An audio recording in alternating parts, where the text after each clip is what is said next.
Thank you very much. For what?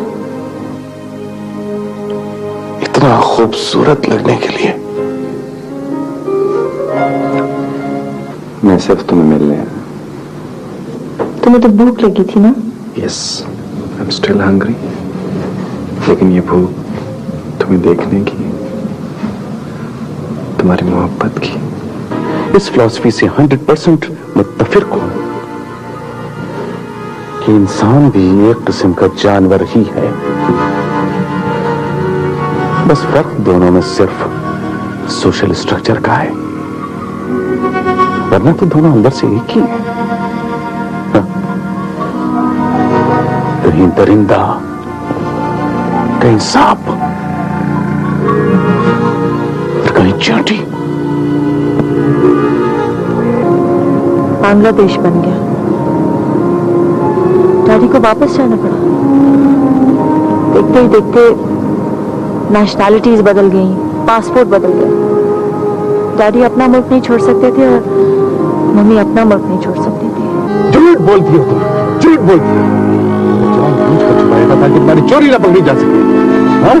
इतना बेवकूफ समझती हो तुम, इतना बेवकूफ समझती हो मुझे।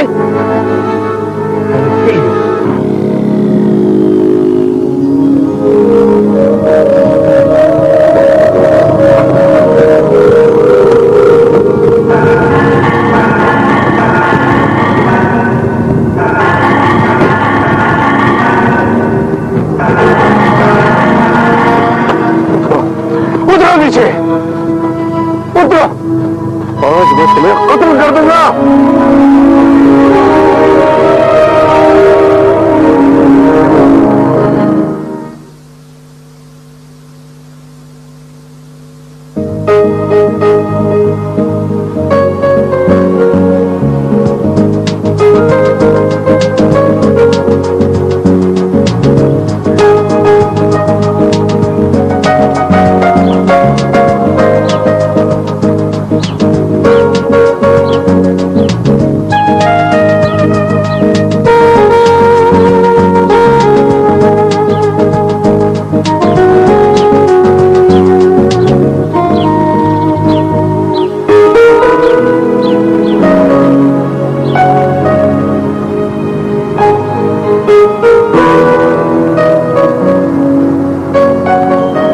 सुबह सुबह किसके साथ रोमांस हो रहा है? आप कब से खड़े हैं?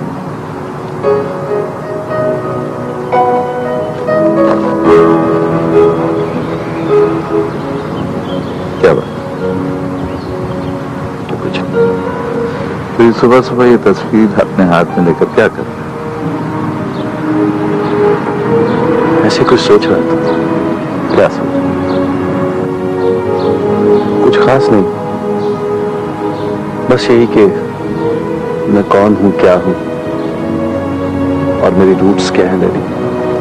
क्या जरूरत है ऐसा सोचने की? तुम फरीदुन हो और बस।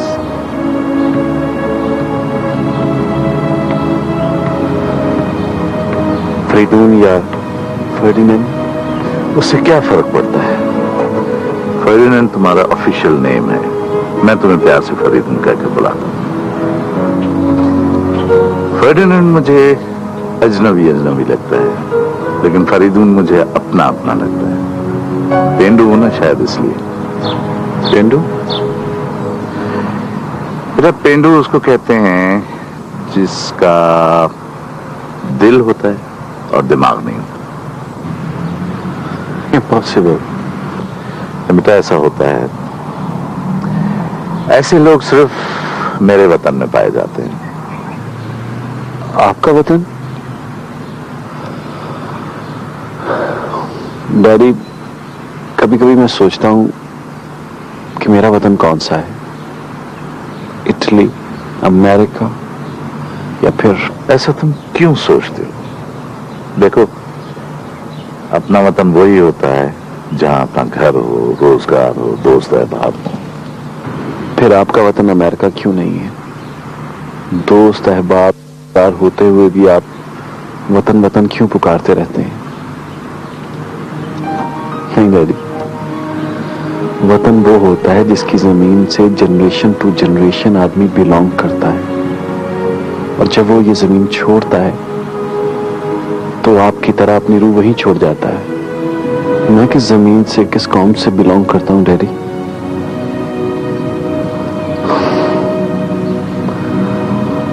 ये सिर्फ एक तस्वीर है, और आप कहते हैं ये मेरी मां की तस्वीर है। मैं जितने गौर से भी इसे देखता हूं, मुझे तो सिर्फ एक औरत की तस्वीर लगती है, जो आपने ऐसे ही उठाकर दे दी है मुझे। इसे देखिए, मुझे देखिए डैडी। कोई कह सकता है कि मैं इस औरत का बेटा, कोई नहीं कह सकता मैं कौन हूं, मैं कहां हूं। यार ये बहुत नहीं है कि तुम एक अच्छे इंसान हो। आदमी के अंदर की इंसानियत वतन, नस्ल और जमीन की मोहताज नहीं होती। बाकी शक्ल का क्या है? इंसान की रूह खूबसूरत होनी चाहिए, और रूह की कोई शक्ल नहीं होती। रूथ कहती थी कि तुम अपने इटालियन बाप जैसे हो, लेकिन जब सोते में मैं तुम्हें देखता हूं तुम मुझे अपने लगते हो, और तुम्हारा और मेरा रूह का रिश्ता है। चलो बाकी बातें घर चल के करते हैं। रोज ने नाश्ता बना लिया होगा और इस वक्त वो इंतजार से ज्यादा गुस्सा कर रही होगी। चलो कम ऑन।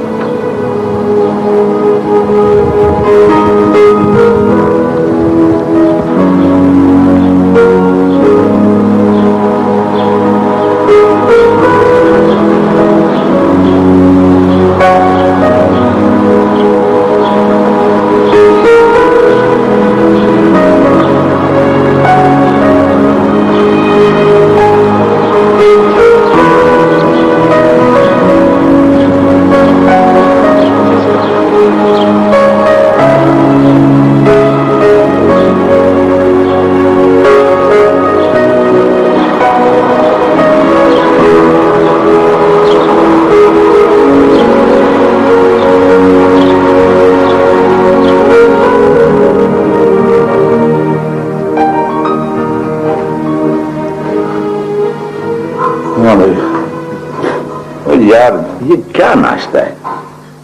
वो बीबी रोज हमारे यहाँ मरीजों को ऐसा नाश्ता मिलता है। हमारे जैसे हट्टे कट्टे लोग जो है वो लस्सी, पराठा, भुना हुआ कीमा और कलेजी खाते हैं नाश्ते का। वो बीबी हमारे पर रहम कर दे, कभी तो रहम कर दे। ओके, बचपन में मैं अपनी बेबे को बड़ा तंग करता था नाश्ते में। ये बीबी रोज है ना, ये मेरी बेबे की आंखों का नतीजा है।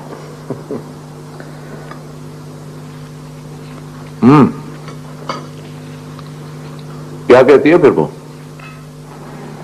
कौन? यार उसका नाम तो तुम्हारे ही मुंह से अच्छा लगता है, मैं क्या नाम लूं उसका? दीबा। ये देख, ये क्या रौनक आई है ना चेहरे पे। वो तो अजीब बातें करती है डैडी। मुझे नहीं पता वो किससे ज्यादा मोहब्बत करती है, मुझसे, अपनी मम्मी से, अपने वतन से, या अपने उस बाप से जिसे उसने देखा तक नहीं। इस सवाल का तो जवाब उसके पास नहीं होगा अभी, लेकिन जिसे वो हमेशा के लिए छोड़ देगी ना, उसी से आखिर में टूटकर मोहब्बत करेगी। डैडी, अगर वो मुझे हमेशा के लिए छोड़ देगी, आर यू श्योर कि आखिर में मुझे ही टूट के चाहेगी वो? मेरी जान, सब कॉन्टिनेंट के सूफियों जैसी मोहब्बत मत करो। अमेरिकन्स की तरफ मोहब्बत करो, अमेरिकन्स की तरफ। हमारे फैज साहब कहा करते थे, और भी दुख हैं जमाने में मोहब्बत के सिवा, राहतें और भी हैं वस्ल की राहत के सिवा। अच्छा, मैं दफ्तर जा रहा हूं, तुम तैयार होकर जल्दी से आ जाओ, ठीक है? ओके।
घंटों से चीख रहा हूं, चिल्ला रहा हूं और तुम यहां पर छुपी बैठी हो। ये क्या पागलों जैसे हरकत है?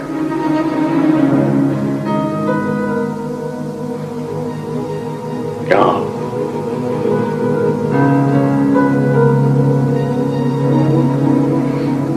क्या कह रहा हूं मैं?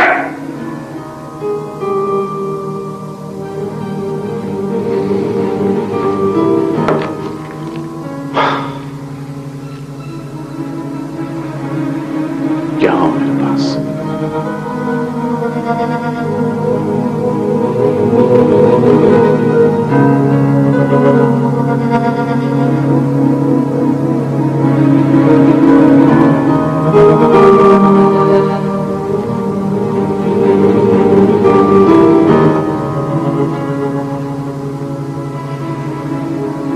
अगर तुम अपना कसूर मान लो तो मैं तुम्हें मुआफ भी कर सकता हूं। बस अब तुम्हारी सजा यही है कि तुम यहीं इसी जगह पर बड़ी गलती सड़ती रहो। ओके, मैं तो वैसे भी कुछ दिनों के लिए अटलांटा जा रहा हूं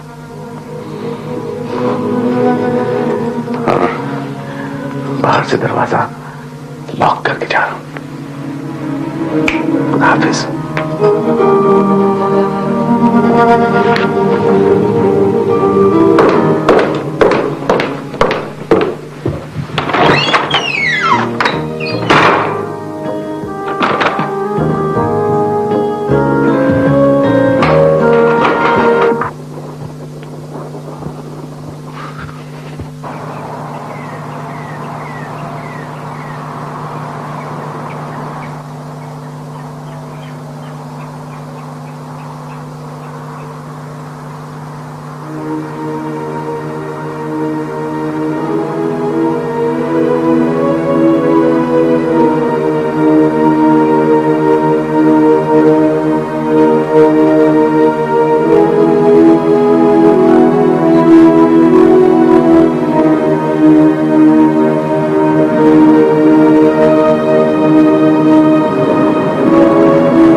सकता है ये मियाँ बीवी का आपस का झगड़ा, and I think it is unwise to interfere in their affair. देखो, अगर उसे तुम्हारी मदद की जरूरत होती तो वो तुम्हें देख के पर्दा बंद ना कर देती। फॉरगेट इट, भूल जाओ। नहीं डैडी, हो सकता है उसे मेरी मदद की जरूरत ना हो, लेकिन वो जरूर किसी मुसीबत में है। उसे किसी न किसी की मदद की जरूर जरूरत है। It's none of your business, यार। But I think it's my business. वो हर बार मेरे सामने इसी हालत में आती है और इसी तरह रिएक्ट करती है। वो इट्स माई ड्यूटी डैडी कि मैं उसकी मदद करूं। मुझे पुलिस को फोन करना चाहिए। Don't do that. देखो, डॉक्टर अनीस मेरा दोस्त भी है। मैं नहीं चाहता कि तुम्हारी जरा सी गलतफहमी की वजह से हमारे बरसों के ताल्लुकात खराब हो जाए। बैठ जाओ, बैठो। मुझे डॉक्टर अनीस को चेक करने दो।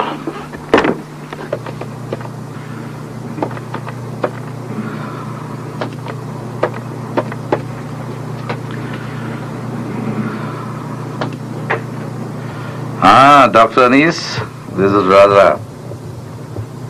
नहीं यार, अभी तो मैं बीमार नहीं हुआ हूं, लेकिन मुझे लगता है कि तुम्हारे साथ मुलाकात करने के लिए मुझे बीमार होना पड़ेगा।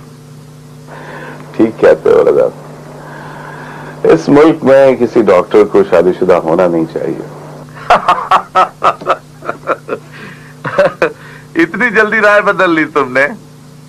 क्या बात, भाभी के साथ दिल नहीं लगा क्या? शुमाइल का दिल नहीं लग रहा ना इस मुल्क में, ना मेरे साथ। समझ में नहीं आता रजा कि मैं क्या करूं। क्यों, क्या हुआ? खैरियत तो है ना? समझ में नहीं आता, क्या कह सकता हूं।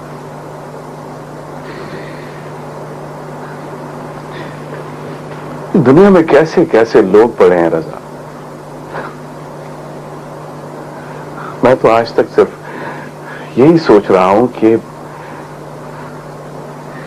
इतनी कम उम्र लड़की कैसे मुझ जैसे आदमी से शादी करने पर आमादा हो गई, कैसे उसके वालिदैन मान गए।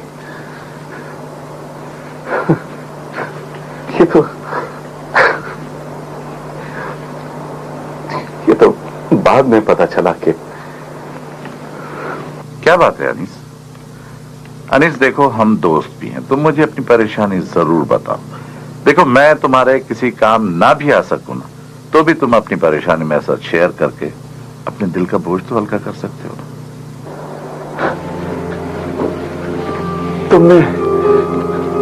तुमने मेरे दिल की बात कह दी रजा। तुम ठीक कहते हो। मुझे जिंदगी में सिर्फ 2 मर्तबा ही किसी ऐसे मुखलिस दोस्त की जरूरत महसूस हुई जो मेरे दिल का हाल जान सके, जिससे मैं अपने दिल की बात कह सकूं। पहली मर्तबा तब जब मेरी सौतेली मां ने मुझे मारा था, जब मैंने उसके हाथों से जिल्लत आमेज मार खाई थी। जिस्म तो क्या,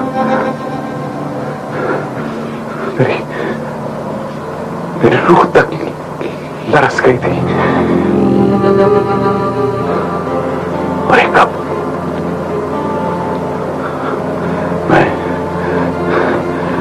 अब मुझे किसी मुखलिस दोस्त की जरूरत महसूस हुई है रजा। अनीस, मुझे तुम वही मुखलिस दोस्त समझो जिसकी तुम्हें जरूरत है। वो मेंटली नॉर्मल नहीं है, अजीब सिक पर्सनैलिटी है उसकी। कभी हंसती है, कभी रोती है, कभी चीखने चिल्लाने लगती है, अपने आप को जख्मी कर डालती है। मैं उसके करीब जाता हूं तो मुझसे कहती है मार डालोगी मुझे। बहुत मुश्किल है माय डियर फ्रेंड, किसी पागल के साथ एक ही घर में रहना बहुत मुश्किल है। अब तो घर में बंद करके आता हूं मैं उसे, वरना वो घर से बाहर निकल जाती है और बाहर का रास्ता उसे ठीक तरह से मालूम भी नहीं है। और मैं हूं कि परेशान होता रहता हूं कि न जाने मेरे पीठ पीछे क्या कर बैठे। तो फोन भी कटवा दिया मैंने, इसलिए कोई कहीं से भी मेरे लिए कॉल आए या उल्टी सीधी गालियां देती है, चीखती है, चिल्लाती है, वरना फिर खुद से रॉन्ग नंबर डायल करके इसी तरह की हरकतें करती है। मैं तो ठीक तरह से अपना काम भी नहीं कर पा रहा हूं रजा। डरता हूं कि मेरे हाथों मेरे किसी मरीज को कोई नुकसान न पहुंच जाए।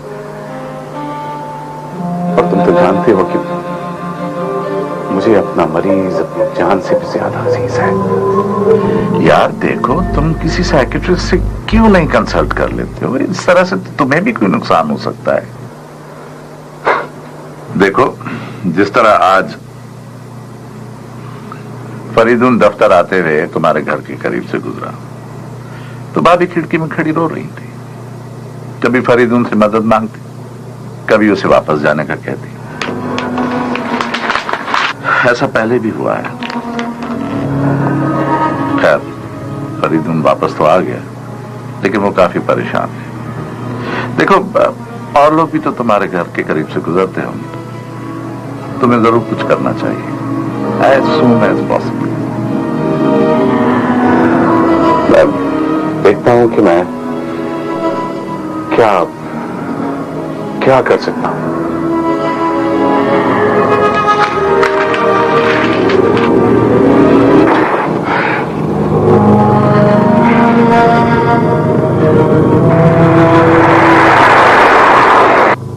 बस कीजिए प्लीज, बस कीजिए। क्यों जान लेना चाहते हैं आप अपनी भी और मेरी भी? तुम समझते हो कि इतनी आसानी से तुम्हारी जान लेकर मैं तुम्हें आजाद कर दूंगा? हाँ?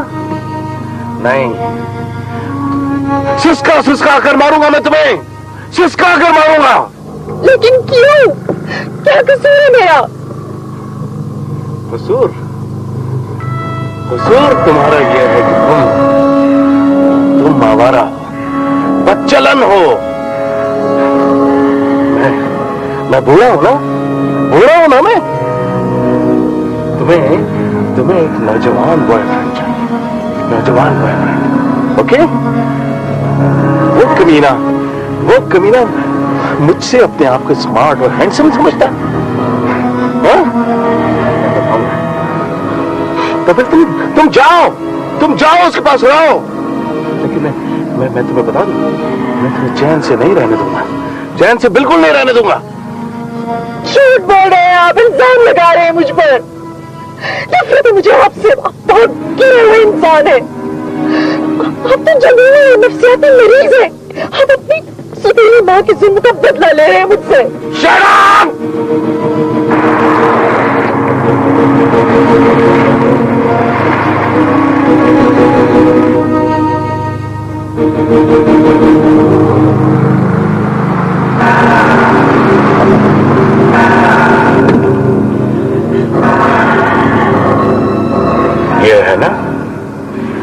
ये है ना वो तुम्हारे उस बॉयफ्रेंड का घर, जिसको तुम खिड़कियों में खड़े होकर पुकारा करती हो, जिससे मदद मांगती हो।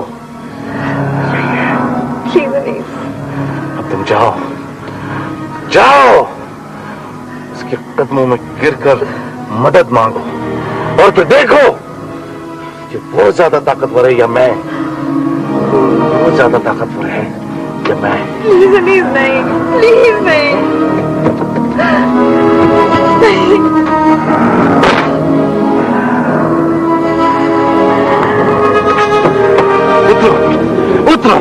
उतरो, नीचे उतरो। वो देखो, वो रहा तुम्हारे चाहने वाले का घर। अब जाओ, उससे मदद की भीख मांगो। मैं देखता हूँ मेरा क्या बिगाड़ सकता है। जाओ यहाँ से।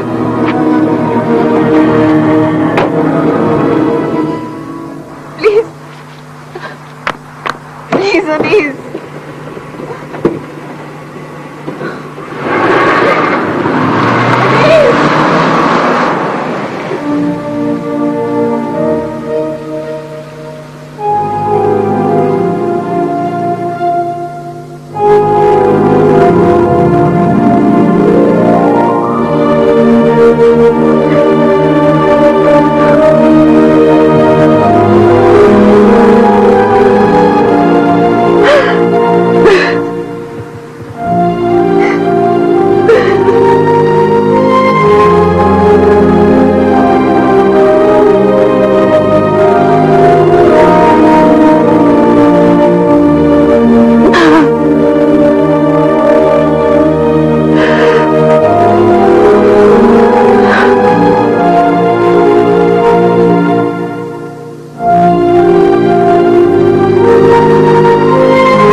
Excuse me.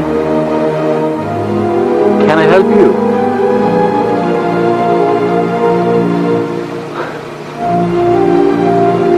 Do you need any help? Excuse me.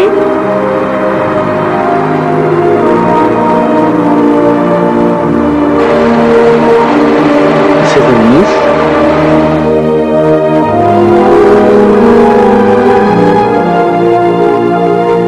Temperature तो काफी कम हुआ है। Hot chocolate sir. Thank you. कोई और no? मिसेज अनीस, ये जरा हॉट चॉकलेट पी लीजिएगा, आराम आ जाएगा। मैं रजा हूं, पहचाना मुझे? आप मेरे ही घर में हैं। आपको सर्दी लग रही है ना? उठिए, ये हॉट चॉकलेट पी लीजिए। उठे, बहुत आराम आएगा।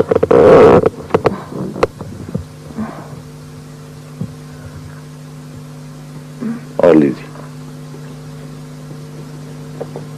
गुड। और थोड़ा सा पी लें, प्लीज प्लीज प्लीज।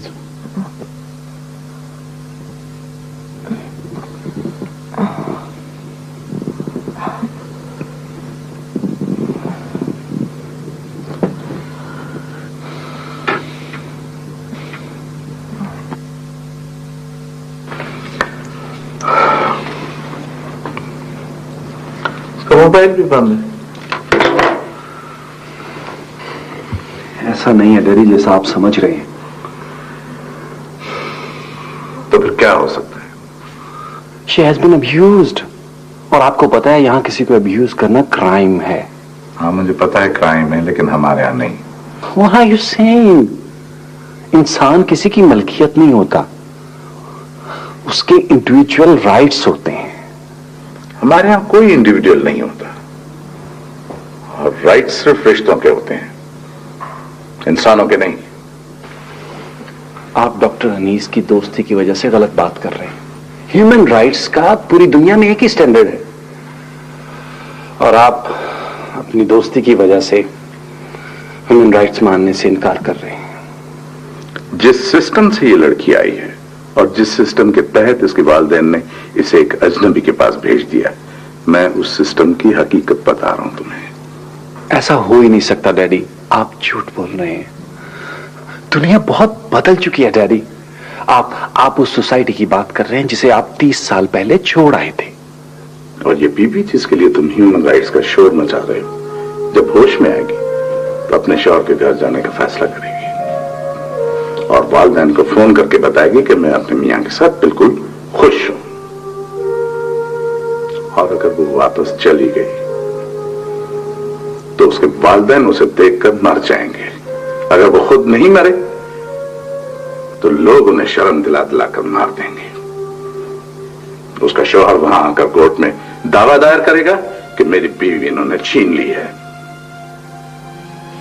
और परसों कोर्ट में घसीटे जाने के खौफ से उस लड़की को लाकर उसके पैरों में डाल देंगे, और पूरी सोसाइटी उनको बुरा भला कहेगी। उसकी बहनों के रिश्ते नहीं आएंगे। इसलिए मेरी जान, उस बीबी से हमदर्दी ना कर, उसे अपने हाल पर रहने दो। मैं अपने कमरे में जा रहा हूं सोने के लिए। सुबह होगी, देखेंगे क्या करना है।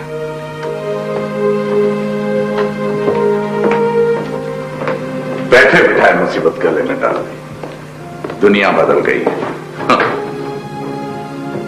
मशीन का आदमी बनाकर कहते हैं दुनिया बदल गई, और वो भी वहां जहां अभी तक सचमुच का आदमी भी नहीं बना।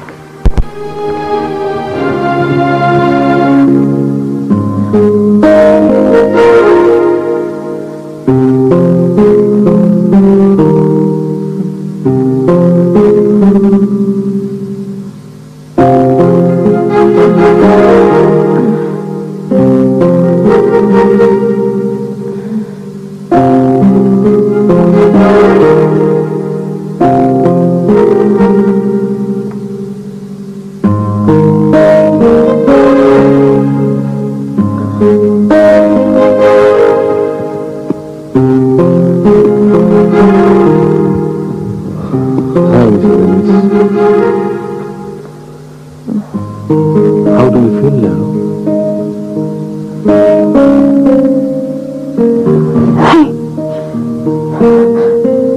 अब छोड़ मुझे। I'm sorry.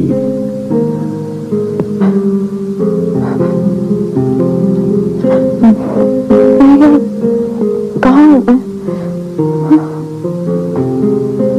आप मेरे घर में हैं।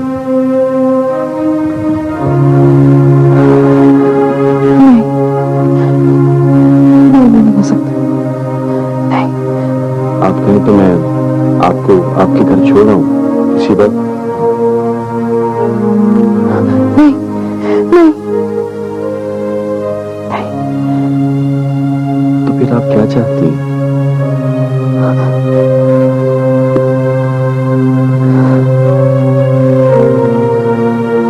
तो फिर सो जाइए आप। आपकी तबीयत भी ठीक नहीं है। आप अभी रात बहुत बाकी है।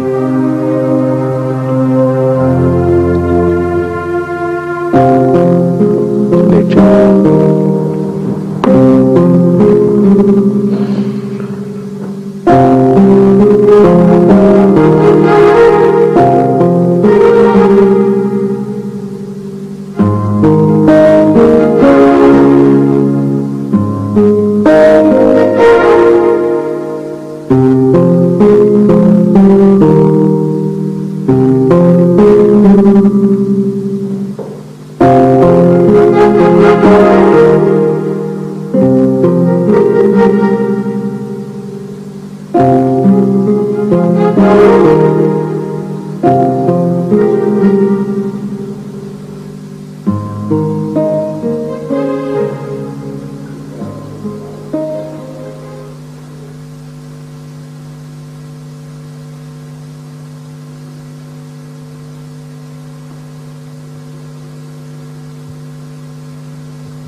हाय यंग मैन, कैसा है आप?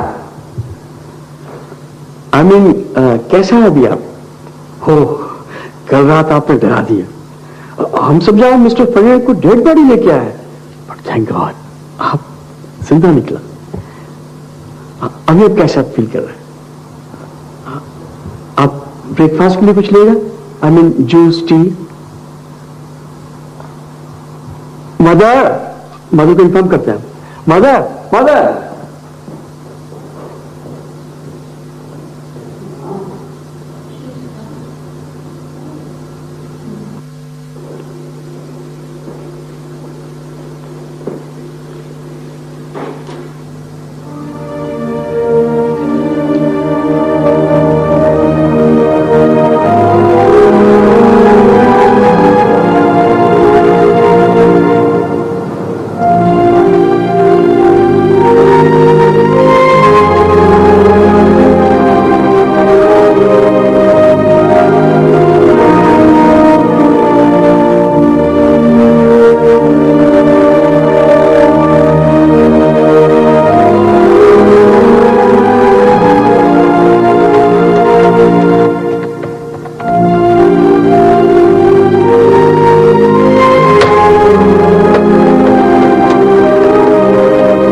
मिस्टर नासिर का घर है? आप मिसेस नासिर बोल रही हैं? जी, ये बात कीजिए, होल्ड कीजिएगा प्लीज।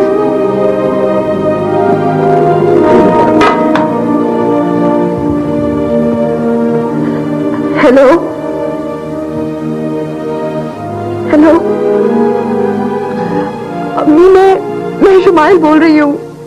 कैसी हैं आप? आप रो क्यों रही है? नहीं अभी परेशानी की कोई बात नहीं है। मैं बिल्कुल ठीक हूँ। हाँ मैं बहुत खुश हूँ। नहीं, हमारा फोन कट गया था ना, मैं इसलिए आपको फोन नहीं कर सकी।